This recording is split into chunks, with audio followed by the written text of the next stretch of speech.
jerked the wheel and pulled out to overtake a transit van. The phone caller had sounded young, working class. In his mouth, understand had become underston. He'd spoken of the co-op. He'd used the word Mr. Young working class, maybe a bit naive. Rebus just wasn't sure. 5 police are waiting the other side of the bridge, right? He persisted, shouting above the engine whine. Lauderdale had the poor gearbox pounding away in third. Right, Lauderdale agreed. Then what's our hurry? Don't be soft, John. They're ours. Rebus knew what his superior meant.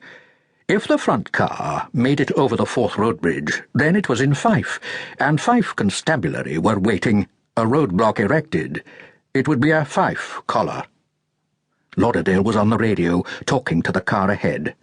His one-handed driving was only a little worse than his two-handed, shaking Rebus from side to side. Lauderdale put the radio down again. "What do you reckon?" he said. "Will they come off at Queensferry?" "I don't know," Rebus said. "Well, those 2 L plates in front think we'll catch them at the toll booths if they decide to go all the way." They probably would go all the way too, driven by fear and adrenaline. The combination tended to put blinkers on your survival mechanism.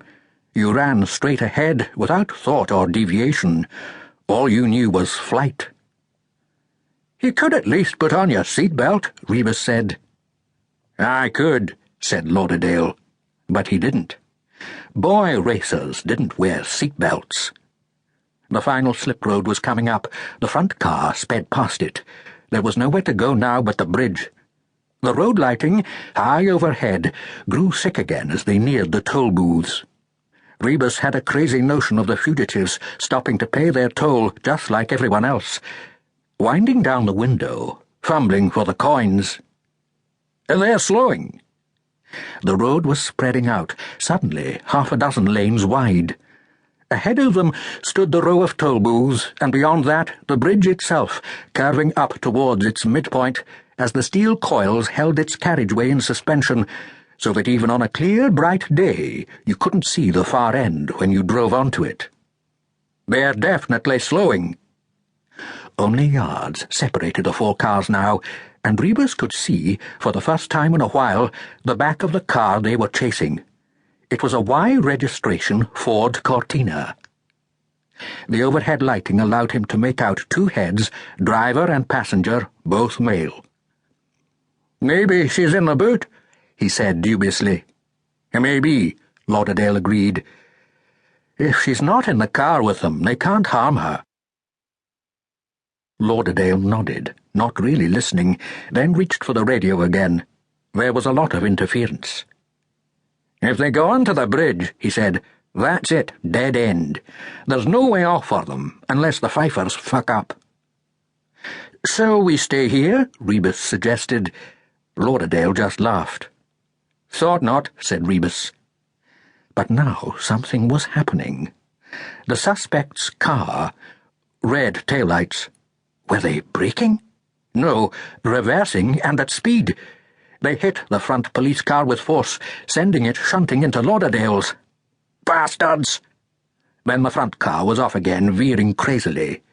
It headed for one of the closed booths, hitting the barrier, not snapping it off, but bending it enough to squeeze through. The sound of metal sparking against metal, and then they were gone. Rebus couldn't believe it. "They're on the wrong carriageway!" And so they were, whether by accident or design. Picking up speed, the car was racing north along the southbound lanes, its headlights switched to full beam. The front police car hesitated, then followed. Lauderdale looked ready to do the same thing, but Rebus reached out a hand and tugged with all his might on the steering wheel, bringing them back into the northbound lane. "Stupid bastard!" Lauderdale spat, slamming the accelerator hard. It was late night, not much traffic about. Even so, the driver of the front car was taking some risk. "They'll only have this carriageway blocked, won't they?" Rebus pointed out. "If those lunatics make it to the other side, they could get away." Lauderdale didn't say anything.